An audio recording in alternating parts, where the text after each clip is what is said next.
चपली कबाब को कैसे बनाएं, इनमें क्या क्या डालें, इनको कैसे नरम रखें, ईच एंड एवरीथिंग इस वीडियो में आज हम आपको बताने वाले हैं। बिस्मिल्लाहिर्रहमानिर्रहीम। मैं बीना खान हूँ और आप देख रहे हैं आपका अपना यूट्यूब चैनल कुकिंग वॉन्ड। मेरे तमाम देखने, सुनने और पसंद करने वालों को मेरा बहुत बहुत सलाम। मेरी आपसे गुजारिश है कि कोई भी काम शुरू करने से पहले एक मरतबा मोहब्बत से दुरूद पाक ज़रूर पढ़ लिया करें, ताकि अल्लाह ताला की मदद और खुशनुदी शामिल हाल रहे। व्यूअर्स, चले जल्दी से हम बनाते हैं बहुत ही बेहतरीन किस्म के होममेड चपली कबाब, जो कि कहीं भी रेस्टोरेंट से कम नहीं होंगे और बहुत ही झटपट बनेंगे। तो चलिए जल्दी से रेसिपी को स्टार्ट कर लेते हैं। तो बिस्मिल्लाहिर्रहमानिर्रहीम से शुरुआत करते हैं। व्यूवर्स, यहाँ पर मैंने आधा किलो बीफ लिया है और जनाब यहाँ कुछ सब्जियाँ हैं मेरे पास, जिसमें है हरा धनिया, 2 प्याज़ें, 2 टमाटर और 4-5 हरी मिर्चें हैं।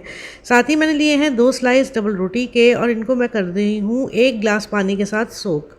ये पूरा 1 गिलास पानी हम इसमें डाल देंगे और इसको चंद मिनट के लिए सोक कर लेंगे। साथ ही मेरे पास कुछ है मसाला जात, जिसमें है सबसे पहले नमक 1 टीस्पून के बराबर, कुटी हुई लाल मिर्च 1 टीस्पून के बराबर, साबुत धनिया 1 टीस्पून के बराबर और ज़ीरा भी 1 टीस्पून के बराबर। साथ ही है मेरे पास कॉर्नफ्लोर 2 टेबलस्पून के बराबर। यहाँ धनिया और ज़ीरा जो है इसको हम अच्छा सा कूट लेंगे, दरदरा सा, ठीक है। ये तमाम चीज़ें हमारे पास हैं और अब हम इन तमाम चीज़ों के साथ बहुत मज़े से और बहुत ही झटपट किस्म के चपली कबाब तैयार करने जा रहे हैं। सबसे पहले हम क्या करेंगे कि हमने जो डबल रोटी सोक की थी ना, उसको हम निचोड़ के अच्छी तरह से और अपने कीमे के ऊपर डाल देंगे। और इसके बाद जो हमारे सब्ज़ियां थी, ग्रीन सब्ज़ियां, उन तमाम को मैंने चॉपर में एक दफ़ा निकाल लिया था, तो ये बहुत बारीक हो गई हैं। ये भी हम इसमें शामिल कर देंगे। साथ ही मैंने जो आपको मसाले दिखाए थे, उसमें से ज़ीरा और धनिया को मैंने कूट लिया था और नमक और कुटी हुई लाल मिर्चें। तो जनाब इन तमाम चीज़ों को हम अपने कबाबों में शामिल कर देंगे और इसके बाद हम इसके अंदर शामिल कर देंगे कॉर्नफ्लोर।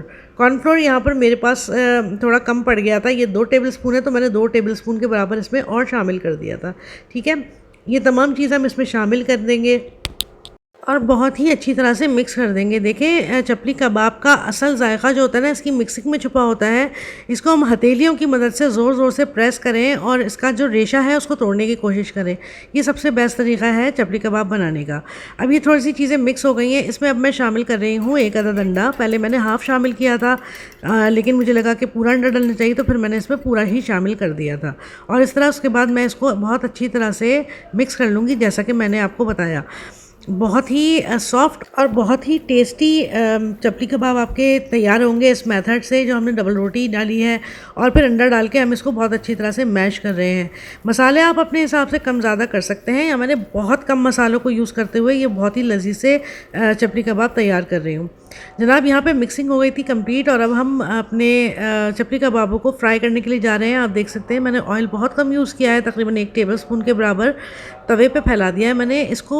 फ्राई करने के लिए अगर आपके पास स्ट्रेट तवा हो तो बहुत ज़्यादा बेहतर रहेगा। तो जनाब मैं इसी स्ट्रेट तवे के ऊपर रैंडम से कबाब बना के इसमें शामिल कर रही हूँ। यहाँ पर इनको बहुत ज़्यादा शेप देने की ज़रूरत नहीं होती। आप देख सकते हैं चपली कबाबों के अंदर कोई ऐसा ख़ास शेप नहीं होता, इसी में ये ज़्यादा मज़ेदार और ख़ूबसूरत लगते हैं। तो यहाँ मैं तमाम अपने जिस हद तक यहाँ पर शामिल हो सकते हैं, मैं कबाब यहाँ पर रखती हूँ और इनको फ्राई करती हूँ। फ्राई करने के लिए आपको मीडियम लो हाइट आंच पर इनको रखना पड़ेगा, ताकि ये अंदर तक सिक जाएं। और जब ये सिक जाएंगे एक साइड से, तो ये देख सकते हैं आप कितना खूबसूरत इस पर कलर आ गया है। हम इनको फ्लिप कर देंगे और इसी तरह से अपने सारे कबाब तैयार कर लेंगे। चपली कबाब बनाने का ये तरीका सबसे बेस्ट इसलिए है कि इसमें बहुत कम टाइम खर्च होता है, बहुत सॉफ्ट और बहुत ही मज़ेदार कबाब बनते हैं। मसाले की एडिशन आप अपने हिसाब से कर सकते हैं, कम या ज़्यादा, लेकिन ये बहुत ही ऑथेंटिक और बहुत ही मज़ेदार से हमारे चपली कबाब बिल्कुल रेडी हो चुके हैं। आप देख लें कितना खूबसूरत इस पर कलर आ गया है, इसकी सॉफ्टनेस, इसकी जूसीनेस सब कुछ बरकरार है और इसका कलर और इसका शक्ल भी बहुत खूबसूरत लग रही है। तो यहाँ पर हमारे कबाब बिल्कुल फ्राई हो चुके थे, इनको हम निकाल लेते हैं और मज़े से करते हैं एंजॉय। अगर आप भी चाहते हैं कि अपने घर पर इस मज़ेदार सी और झटपट वाली रेसिपी को ट्राई करें, तो ज़रूर बनाइए ये चपली कबाब। अगर आपको मेरी काविश पसंद आई है तो कीजिए मेरे चैनल को लाइक और सब्सक्राइब, और मेरी नई आने वाली वीडियोस की नोटिफिकेशन के लिए बेल आइकन ऑल पर प्रेस कर दें। अपना और अपने इस चैनल का बहुत ख्याल रखें और मुझे दुआओं में याद रखें। चैनल को ज़रूर सब्सक्राइब किया करें, लाइक किया करें, अपना प्यारा सा कमेंट ज़रूर दिया करें, ताकि हमें और अच्छा और यूनिक काम करने की इंस्पिरेशन मिले। तो चलें फिर चलती हूँ, इंशाल्लाह अगली रेसिपी में मिलेंगे ज़रूर। अपना और अपने इस चैनल का बहुत ख्याल रखें और मुझे दुआओं में याद रखें। अल्लाह हाफ़िज़।